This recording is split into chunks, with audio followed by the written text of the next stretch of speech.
Good day, everyone. Organism video, and today we have the start of the Remembering the Past series. This is another mini series that I'm going to be starting, and essentially, this is a mini series where we're going to be covering some of the vehicles that I used to play a lot back in the day, and there's some stinkers. Let's be realistic. Um, and essentially, we're going to be going over seeing if these vehicles still hold their own, seeing if these vehicles still can pull their weight even today, even 5 years onwards, and stuff like that. And just generally seeing what it's like to just have an experience of them again. Now, I'm kind of cheating with this one because I've already technically flown the P-36A before. I obviously had the Rasmussen's Hawk, but I still wanted to include this plane, sort of, because, well, it's still got the eagle heads on the engine cowling, which back in the day when I first started, I liked the eagle head look because like it made you feel like you were soaring into the air and like an eagle. And I know that seems dumb, but this is younger Joe we're talking about. I mean, like it was my 20th birthday a couple of, it was like less than just over a month ago now, and I can still act like a kid if I want to. So I thought I'd keep these on, but even so. So the eagle head was there to basically represent myself and the fact that I was playing a game which I'd want to play, well, I'd wanted to play for quite some time, and obviously I didn't have the computer at the time. But obviously I have the beast now, which is, well, she's had a couple of upgrades across the years, but even so. And the only rule when it came to this sort of thing was if there was a marking or a decal of an Air Force or anything like that on the tail, I would not put it there. I would put it on the engine cowling. To represent what I mean, we're going to have the F2A1 Buffalo, and you can see here it's just got blue, and that to me didn't seem, because obviously look at this thing. It looks like it's a flipping clown car or something like that, like you'd see in a cartoon. So I thought, yeah, I'll put the eagle head on the tail. But then there's some I never did because obviously I flew them past. Um, well, I didn't fly them much because I didn't used to like the P400, and I'm still not on great terms with it even today. But even so. But obviously, as we go through the nations, we're only going to be going up to Japan again. If I just go to the Russian part of this, and you can see we've got a couple of planes which I just have good memories of, and we'll go through that. I'll explain the memories and all that. And well, where do I start with the P-36A? Well, let's get into the battle and let's find out. So, like I said, because obviously China, Italy, France, and Sweden came out after this sort of thing, because I played all five nations equally back in the day, and I still do. Um, that will obviously come into effect later down the line. But going into the description of the memory of the P-36, I'll explain it once we're actually in, because we might be waiting a while. So, I'll see you all in the first match. And about a minute later, we get our first match. We're on central Tunisia. This isn't a bad map. I mean, it's been a while, well, around for a while now. And I don't mind it, but at the same time, it certainly could be a better map. That's for definite. But yeah, this is just going to be a mini series. I'm obviously going to make the playlists I usually do because I've noticed my playlist activity has gone up quite recently. So I thought if I at least do the playlist for this series as well as any others that I decide to do, we can at least have something else for people to look at. Because at the end of the day, some people just like to binge watch me like I'm Netflix.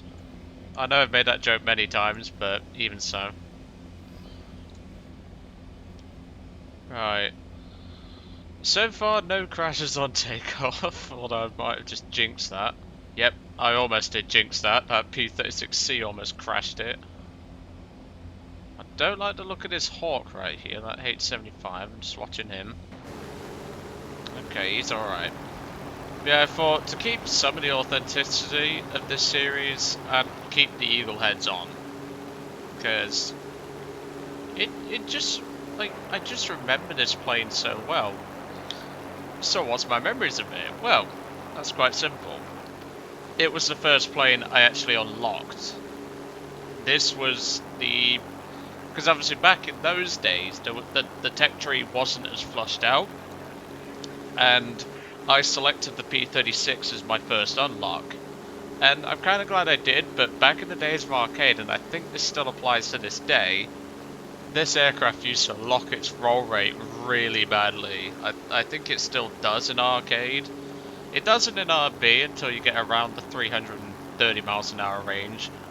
But this was the first plane I unlocked, and I quickly fell in love with it because, yeah, the roll rate was horrendous, but it turned really well for a monoplane, the guns were just as good, and yeah, there's nothing really for me to say about it. It's a Hawk. I mean, if you don't love your Hawks, you're clearly not doing it right. So up there we have an AR-196. One of the more recent event vehicles. Now, if I was in the Hampton's shoes, I would not be doing what he is doing right now. The Hampton can outrun the 196 for the most part, so I'd have been using my speed to extend, but at this point, he's just putting himself in the gun sight of the 196. And looks like he's bombing ground targets anyway and not actually focusing on bases. Which, he might be stock, so I can sort of understand that. Yeah, I mean, it's looking okay so far. We've got some good planes on our team. There's 17 up there. The 196 must be going back. Stuka over there. Luckily that's not the fighter variant of the two, or the Dornier 17, otherwise I would be concerned. But yeah, I'm not going to include too many planes in this series, and obviously we will go over to vehicles. Well, we'll be going into some tanks as well. Not many, mind you, because I didn't play a lot of tanks at first. But we'll go over a couple. We're not going to go into too much detail, but we'll just go over what I remember of most of these vehicles. Like I say, I used to have a love-hate relationship with a lot of them, but the Hawk? No. I love my Hawks, and I still do. These babies are beautiful. They're just a perfect mix between a monoplane for performance and a turn fighter. Because these things are very maneuverable. And they still are.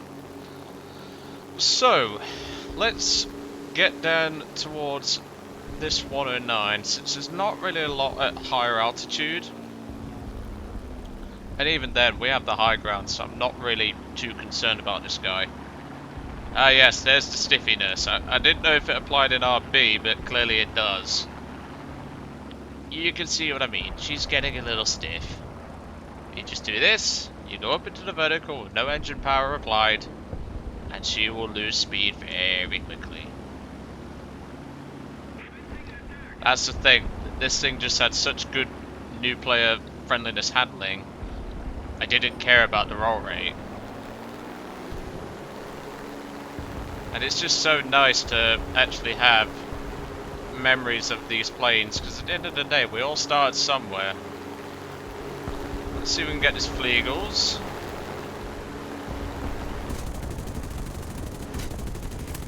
Boom, kill number one.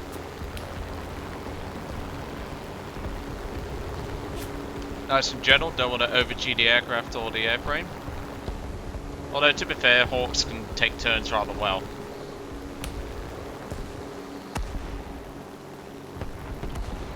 Okay. Got the 109 and the HE51. I want to deal with the 109 first because I believe it's a B model. Yep, he wants a head on. Let's do a quick shoot and dodge.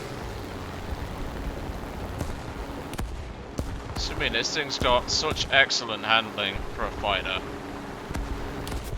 I just love the Hawk. There we go. Looks like a stray 30 hit him in the... because I believe the 30's on the right hand side? No, it's on the left, so it was a 50 that actually hit him. This proves how much I don't play this thing. Nice kill, Hurricane. Nice kill. Swing it round. Still got a dot over there, so we'll make our way towards that.